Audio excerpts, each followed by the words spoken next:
आणखी एका मोठी बातमी आहे। पुणे बलात्कार प्रकरणातील आरोपीला थोड्याच वेळामध्ये कोर्टात हजर केलं जाणार आहे। गाडेला मध्यरात्री शिरूरमधील गुनाट गावातून पोलिसांनी अटक केली होती, तर आता त्याला कोर्टात हजर केलं जाईल। स्वारगेटमध्ये तरुणीवर अत्याचार केल्यानंतर गाडे हा गुनाट गावामध्ये लपून बसला होता। पोलीस 2 दिवसांपासून त्याचा कसून शोध घेत होते। अखेर ग्रामस्थांच्या मदतीने गाडेला पोलिसांनी अटक केली आणि त्यानंतर आता त्याला थोड्याच वेळामध्ये कोर्टात हजर केलं जाणार आहे।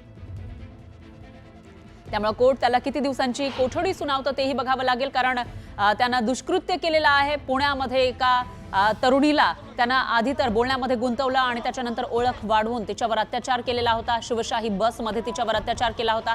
70-75 तासानंतर तो पोलिसांच्या कचाट्यात सापडलेला आहे। ग्रामस्थांनी त्यासाठी मदत केलेली होती। त्याच्याच गावातील लोकांनी हा जो आरोपी आहे, नराधम आहे, त्याला पकडून देण्यासाठी मदत केली। दरम्यान आता त्याला जेव्हा या ठिकाणी आणलेला आहे त्यावेळेला कशा पद्धतीने आरोपी गाडेला अटक केल्यानंतर त्याच्या चेहऱ्यावर काळा कपडा टाकल्याचंही आपल्याला दिसतं। दरम्यान या विषयी अधिक माहितीसाठी आपले प्रतिनिधी चंद्रकांत पुंदे हे पुण्यामधून आपल्या सोबत जोडले गेले आहेत। चंद्रकांत, काय सांगाल? 70-75 तास जो आरोपी पसार होता त्याला पकडल्यानंतर आता कोर्टात हजर केलं जाणार आहे। सध्याचे काय अपडेट? सध्याचे अपडेट हेच आहे की कोर्ट अजून निर्णय देणं बाकी आहे, कारण आरोपीच्या जीवाला धोका निर्माण होऊ शकतो इकडं लष्कर पासून फौजी कोर्टात नेईपर्यंत। कारण आत्ताच युवक काँग्रेसने आंदोलन केलं, गोंधळ घातलं, तर काही हल्ला होऊ शकतो म्हणून पोलिसांनी विनंती केली कोर्ट नंबर 8 TS गायगोले यांच्याकडे की आम्हाला VC द्वारे आरोपीला हजर करण्याची परमिशन द्यावे, जेणेकरून त्याचं नेहान जे लॉजिस्टिक आहे त्या दरम्यानची जी धोका आहे तो उत्पन्न होणार नाही। आता कोर्ट त्यावर काय निर्णय घेते ते पाहायचं। जर समजा नाही कोर्टाने ती विनंती मान्य केली पुणे पोलिसांची, तर मग 2:30 नंतर कधी इकडे लष्कर लॉकअप मधून आरोपी दत्त गावडेला पुणे कोर्टात नेलं जाऊ शकतं आणि मग कोर्टासमोर हजर केलं जाऊ शकतं आणि तिथून पुढे ती सुनावणी होईल।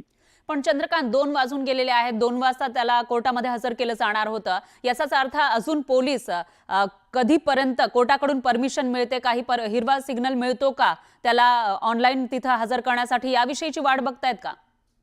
हो, याविषयीच पोलीस वाट बघतायत कोर्टाकडे। कोर्टात आता पोलीस ऑलरेडी आपला अर्ज प्रोड्यूस केलेला आहे आणि पोलीस कोर्टाला विनंती करतात की त्याच्या जीविताला धोका निर्माण होऊ शकतो, कारण लोकांमध्ये प्रचंड संताप आहे आरोपी विरोधात। यांनी ज्या पद्धतीने घृणास्पद कृत्य केलं शिवनेरी बसमध्ये त्या मुलीवर अतिप्रसंग गेलं, त्यामुळे पुणेकरांमध्ये प्रचंड संतापाचं वातावरण आहे। जर याला मेन व्हाईल रस्त्यावरून येताना म्हणजे लॉकअप टू पुणे कोर्ट कोणी काही हल्ला केला तर कायदा आणि सुव्यवस्थेची परिस्थिती निर्माण होऊ शकते।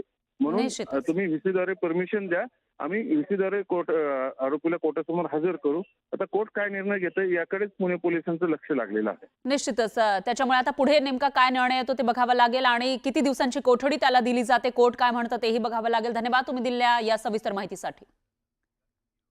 तर स्वारगेट बलात्कार प्रकरणातील आरोपी गाडेला पोलिसांनी ताब्यात घेतलं, त्याच्यानंतर धक्कादायक अशी माहिती समोर आली आहे। आरोपीनं गुन्हा केल्यानंतर गळफास घेण्याचा प्रयत्न केला होता, स्वतःला संपवण्याचा प्रयत्न केल्याची माहिती आहे। त्याच्या गळ्यावर दोरीचे व्रण दिसतायत, तशी माहिती पोलीस आयुक्त अमितेश कुमार यांनी दिली आहे। तर गाडेनं विषारी औषध पिऊन आत्महत्या करण्याचा प्रयत्न केल्याची माहिती सुद्धा पोलिसांकडून देण्यात आली आहे। आरोपीच्या मेडिकल चेकअप नंतर ही माहिती समोर आली। आधी तर त्याने दुष्कृत्य केलं पुण्यामध्ये, एवढंच नाही तर त्याची हिस्ट्री तपासली तर याआधी सुद्धा त्यानं असे प्रयत्न केल्याची माहिती समोर येते आणि त्यानंतर आता जेव्हा पोलीस त्याला पकडायला गेले त्यावेळेला त्याने स्वतःला संपवण्याचा प्रयत्न केला होता अशी माहिती समोर आली।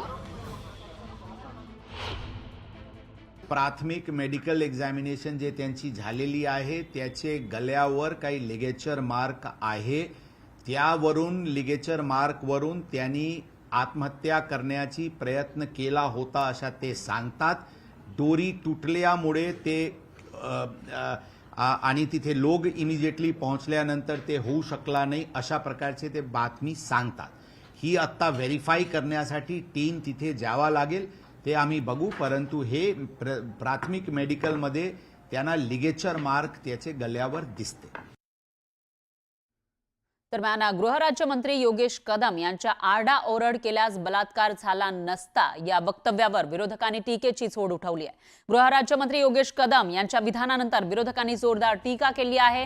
कदम हे आरोपीला पाठीशी घालण्याचा प्रयत्न करतायत का असा सवाल विरोधकांनी विचारलाय।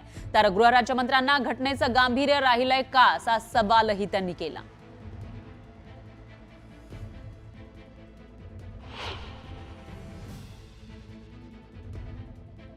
बलात्काराचा एक पुरुष तिथे महिलेला काही गोड बोलतो, काय त्याला ब्रेन वॉशिंग करतो एक दीड 2 3 4 मिनिटांमध्ये, आणि मग जी काही घटना घडलेली आहे आपल्या समोर त्याची माहिती आहे.